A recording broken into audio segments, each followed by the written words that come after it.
e senhores deputados, Sr. Ministro, começava por a si e a todos os colegas deputados e os senhores e senhoras jornalistas aproveitar por desejar bom ano, que governe com sucesso, o seu sucesso é o sucesso do país e é isso que desejo. Sr. Ministro, a Caixa está pela segunda vez, em menos de um ano, com uma crise de administração. Em menos de um ano, pela segunda vez, o maior banco português e maior banco público está com uma administração em gestão, com poderes limitados. O que é que isso diz do responsável pela função acionista que não consegue, mas é o responsável por o órgão fundamental, central, a cúpula, a cabeça da principal instituição financeira portuguesa estar decapitada 2 vezes num ano com uma administração em gestão. E a responsabilidade é de quem? É sua, Sr. Ministro, nas 2 vezes.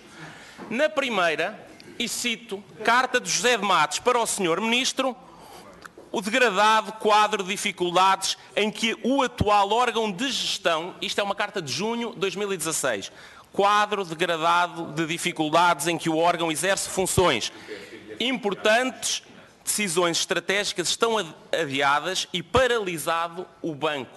Perde terreno e valor face à concorrência dia após dia. Uma carta de um Presidente da Caixa Geral de Depósitos para o senhor a dizer que o senhor não está a fazer o seu papel e está a causar perda de valor no banco. Mas isso podia ter sido um azar. Pronto, o senhor Ministro estava há pouco tempo em funções. Pois é, 6 meses depois repete-se e cai outra vez o Presidente do Conselho de Administração da Caixa. Porquê? Porque o senhor Ministro das Finanças assumiu com ele um compromisso que não cumpriu.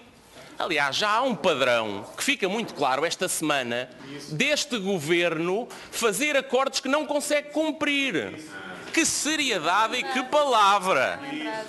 Pois é, mas ó Sr. Ministro, para quem começou a dizer que queria ajudar o sistema financeiro, decapitar, colocar em causa a estabilidade da... Vamos criar condições, Sr. Deputado, interrompa enquanto não temos condições. Vamos criar condições para o Sr. Deputado António Leitão Amaro prosseguir. Faça favor, Sr. Deputado. Obrigado. Este exercício de competente função acionista não tem apenas esta relação dificílima de conseguir manter administrações em funções. A isto soma-se o seu alarme lançado sobre a Caixa Geral de Depósitos, aqui nesta comissão, tentando e originando, aliás, manchetes no dia a seguir, buraco de 2.000 milhões de euros na Caixa, que foi preciso José de Matos, Carlos Costa e agora, pasme-se, até António Domingos o desmentirem. Não havia esse buraco. E o Sr. Ministro dizia, a recapitalização, isto é janeiro do ano passado, fevereiro, março, abril, a recapitalização é muito urgente, dizia o senhor. Porquê? Porque os rastros de capital estão em causa. Ó Sr. Ministro das Finanças, não apenas a sua suspeita, o seu alarme sobre um buraco na Caixa não se cumpriu, como disse-nos António Domingos aqui há 2 semanas, que no final do ano 2016, tal como no final do ano 2015, mesmo já registadas imparidades adicionais, a Caixa Geral de Depósitos cumpria os rácios de capital. Antes e depois, com as imparidades que estavam e outras adicionais que acrescentou. Acha bem que o Ministro das Finanças seja o principal foco de instabilidade, incerteza e medo sobre a Caixa Geral de Depósitos? Depois, ó senhora Presidente, Senhor Deputado, faça favor de continuar. Uma administração proposta com modelo chumbado, administradores mandados para a escola, um regime de exceção para os administradores de um banco público que mais nenhuma empresa pública tem. Uma lenda histórico de gestão deste Ministro das Finanças e deste Governo relativamente à Caixa Geral de Depósitos. Eu espero, agora que foi socorrer-se de um membro do anterior Governo, para ver se traz alguma competência à gestão da Caixa Geral de Depósitos deste processo, espero que finalmente Eu espero que finalmente, Sr. Ministro, a tranquilidade, a competência e a confiança regressem de vez à Caixa Geral de Depósitos. Sr. Ministro, mas é também tempo do Sr. Ministro finalmente deixar respostas. Sr. Ministro, eu vou-lhe entregar, mais uma vez, porque o Sr. Ministro já as tem, mais de 100 perguntas que o PSD tem colocado ao longo deste ano, destes últimos meses, a começar em junho do ano passado, a si e ao Sr. Primeiro-Ministro sobre a Caixa Geral de Depósitos. Os senhores têm negado responder, e não é só a nós. Senhoras e senhores jornalistas, vários órgãos de comunicação social portugueses no último ano têm feito perguntas sobre a recapitalização, o plano estratégico para a Caixa Geral de Depósitos, que acordos tinham ou não tinham na preparação de documentos legislativos sobre a governação do Banco Português, e os senhores não responderam. Eu volto a entregá-las, são mais de 100, responda a algumas, por favor. Senhora Presidente, eu pedia que as entregasse ao Sr. Ministro das Finanças. Mas queria-lhe deixar algumas. Sr. Ministro, onde é que está o plano de reestruturação? O plano estratégico foi aprovado em Santo António Domingos por si, dia 2 de junho. Enviado primeiro para a Direção-Geral da Concorrência, enviado para o BCE, enviado para o Banco de Portugal. Feito, disse António Domingos, houve uma notificação formal em nome do Estado português com o plano estratégico. Porquê é que os portugueses não o conhecem? O que é que o senhor está a esconder dos representantes? Se o banco é público, é suposto que o Parlamento, que fiscaliza o Governo, fiscalize as suas orientações estratégicas para o banco público. É suposto que os portugueses saibam o que é que o senhor está a esconder, Sr. Ministro. Depois, sobre imparidades. E, sobretudo, eu queria lhe perguntar sobre a justificação das necessidades de capital. António Domingos voltou a dizer que, ok, as imparidades e as necessidades de cobertura justificariam, ou no máximo, a expressão não é dele, mas justificariam 2.700 milhões, é a expressão literal dele. Então porquê é que estamos a falar de uma injeção de 5.100 milhões de euros? É que também já é um padrão típico. É atirar dinheiro dos contribuintes para fazer de conta que os problemas ou são maiores ou que as decisões são fáceis. Não, nós temos que nos habituar em Portugal a governar com recursos escassos e a não dispor dos dinheiros dos contribuintes assim, sem explicação, sem fundamentação, sem transparência e sem exigência. E nós continuamos a saber porque, qual é que é a razão para os senhores querem meter 5.100 milhões de euros. Espera, são 4.100 milhões de euros do dinheiro dos contribuintes e 1.000 de capital híbrido, chama-lhe António Domingos, privado na Caixa Geral de Depósitos. Depois, como é que está a correr, Sr. Ministro das Finanças, como é que está a correr...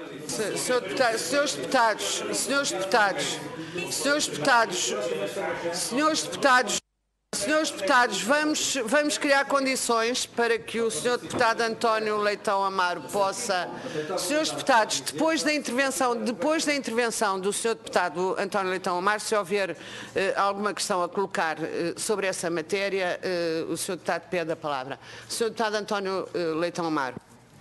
Muito bem, senhora Presidente. Como é que está, porque António Domingos disse que já tinham sido contatados vários investidores e que tinha feito o seu trabalho, estava tudo preparado. Como é que está, a que custos é que está a correr a emissão de quase capital ou capital híbrido da Caixa Geral de Depósitos junto de privados? Em segundo, últimas questões muito rápidas, senhora Presidente.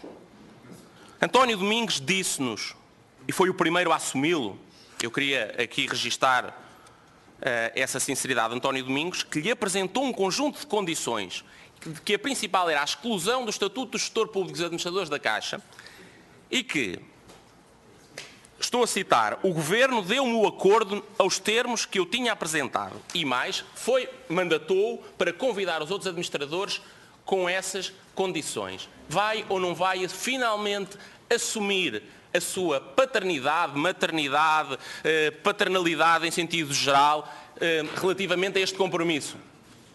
Vai ou não? É ou não a responsabilidade sua e qual é o envolvimento do Sr. Primeiro-Ministro neste compromisso de isentar os administradores da Caixa de apresentarem declarações de rendimento, património e de limites aos salários, designadamente? E depois, vou terminar, Sra. Presidente, com uma pergunta importante. Preocupou-nos muito e preocupa ainda o acesso que administradores de um banco concorrente tiveram não só a informação privilegiada, isto significa informação que não era conhecida do mercado, quando estavam em funções no Banco Público. E volto a citar António Domingos, que disse que estava a fazer várias diligências na preparação do futuro da Caixa e, palavras dele, informei os meus colegas do BPI das diligências que estava a tomar. Isto é ou não um gritante conflito de interesses. Mas foi nessa altura... Mesmo para terminar, e Sr. como Deputado. é que é agora, com os administradores que estiveram na Caixa por meses e que saíram em crise e conflito consigo, como é que é agora, relativamente à informação profunda, privilegiada, confidencial, reservada, sensível sobre a Caixa Geral de Depósitos, como é que é agora com a sua utilização para os lugares onde regressaram, incluindo eventualmente bancos concorrentes? Muito obrigada. Eu acho, Sr. Ministro, sobre o tema específico, foi por aí que comecei a minha intervenção, da ausência de administrações em plenitude de funções, da crise central no órgão de cúpula do banco, e era só que faltava que se julgasse o normal funcionamento de um banco ao nível da sua administração pelas respostas que dão os gerentes de balcão, Sra. Deputada Hortense Martins. Eu vou-lhe ler mais citações da carta de Álvaro Nascimento, José de Matos e Eduardo Paz Ferreira. A gestão da Caixa Geral de Depósitos vive numa situação precária. Decorreu praticamente um mês sobre a suspensão da Assembleia Geral Eletiva, ou seja, o Estado atrasou a substituição da administração. Continuamos sem indicação oficial segura da data prevista para a conclusão do processo de nomeação. Veja isto, cerces, ou seja, sem orientações do acionista, assistimos fragilizados ao desenrolar dos acontecimentos e à degradação das condições de gestão. Entendemos ser crítico devolver a estabilidade ao quadro governativo da Caixa Geral de Depósitos, repondo um Conselho de Administração com plenos poderes para resolver os assuntos que são urgentes. Sr. Ministro, isto é sua responsabilidade. Foi há 7 meses. Isto é uma carta de junho de 2016. Responsabilidade sua em junho de 2016, responsabilidade outra vez em novembro, dezembro e janeiro de 2017, por voltar a repetir o senhor, no seu turno, sob a sua responsabilidade, voltar a causar ao Banco Público uma crise de gestão. Isto somado toda a incerteza. Outra vez, aqui está escrito que vive um quadro de incerteza causados, expressão, reparar os prejuízos causados pelo turbilhão de informação e de incerteza. Grande parte disso eram declarações suas ou citações do seu Ministério que apareceram nos jornais durante semanas. Foi isso lá atrás. Voltou a ser em novembro, em dezembro e em janeiro, com a nova administração, que não foi apenas ao Sr. Ministro. Não foi apenas o senhor fazer um acordo que ainda não assumiu, não foi apenas fazer um acordo que não assumiu, que não cumpriu com os novos administradores. E para terminar, foi a forma, disse o Dr. António Domingos, como lhe voltou a tirar o tapete no final do ano. A responsabilidade é sua. Assuma, por favor. Muito obrigada, Sr. Deputado. Muito obrigada, Sr. Muito obrigado, Sra. Presidente, Sr. Ministro. Devo-lhe dizer que aprecio bastante mais a forma como respondeu na segunda ronda do que na primeira. Devo-lhe dizer que me preocupa que se torna habitual nos membros do Ministério das Finanças, quando aqui vêm e são questionados, começam e partem para o insulto. Pedia-lhe que não repetisse isso, mas fica a nota de preferir que adote esse estilo que adotou na parte final, mas que responda às perguntas. Mas deixe-me dizer-lhe que este exercício de vir aqui repetidamente e deixar as perguntas principais sem resposta e deixar os portugueses e o Parlamento sem informação nos pontos essenciais sobre o processo da Caixa Geral de Depósitos já tem os dias contados. Felizmente, vivemos num Estado de Direito, há decisões importantes e há decisões que, ao abrigo dos poderes parlamentares, garantem aos portugueses o acesso à informação e o que o senhor não quer responder hoje, no lugar certo, se saberá. Eu vou voltar a tentar mais uma vez. O que é que justifica mais de 5 mil milhões de euros de injeção de capital e quase capital na Caixa Geral de Depósitos, dos quais mais de 4 mil milhões dos contribuintes. Qual é o valor das necessidades de capital? Já passaram muitos meses, vários exercícios, vários testes. Os senhores já estão a fazer a recapitalização, já estão a meter dinheiro dos contribuintes. Qual é que é o valor e o que é que justifica a diferença do que António Domingos nos diz, José de Matos nos dizia, para os 5 mil milhões? Porque é que nós, portugueses, vamos ter que meter este dinheiro todo e os senhores não nos explicam? Temos direito a saber a explicação.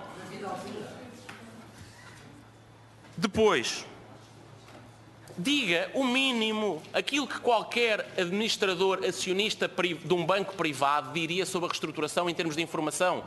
Não, eu quero mais, porque isto é um banco público e está sujeito ao escrutínio também do Parlamento. Mas nem sequer o mínimo, começou a invocar as regras dos bancos privados, nem sequer esse mínimo que as administrações dos bancos privados dizem, o senhor diz aos portugueses, o que é que vai acontecer à Caixa Geral de Depósitos, quais é que são as suas ideias estratégicas, qual é que é a ambição, os números do plano de reestruturação, o que é que vai acontecer aos trabalhadores, aos balcões, quaisquer outras reestruturações, isso é conhecido.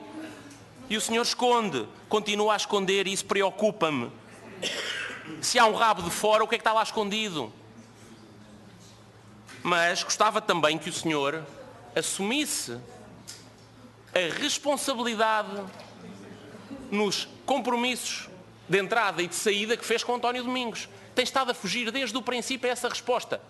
Aceitou ou não as condições, como António Domingos disse que o senhor aceitou, não foi por escrito, mas aceitou, de exclusão de regras básicas do Estatuto do Gestor Público. O seu secretário de Estado de Tesouro e Finanças, à altura, disse não, isto não é um lapso. Mas a partir daí o Governo tem dito que não era esse o objetivo. E António Domingos disse que havia um compromisso consigo. Assuma o compromisso, por favor. Responda ao Parlamento se fez ou não esse compromisso com António Domingos na entrada e já agora os compromissos ou a falta de entendimento na saída. Acho que era importante nós percebermos. Gostava que me respondesse também porque é que o Governo, em junho, deliberou que ia mandar fazer uma auditoria independente, que este Parlamento, depois de muitas voltas e muitas insistências, recomendou ao Governo que procedesse a essa auditoria e o senhor esperou, até hoje, disse-nos António Domingos há 2 semanas, não há auditoria em curso, porque o senhor durante meses nem sequer cumpriu a resolução do seu próprio Governo. O que é que estão a esconder? E para terminar, o que é que essa auditoria não está a ser executada? O que é que estão a esconder? O que é que os portugueses devem, querem, mas os senhores não deixam saber?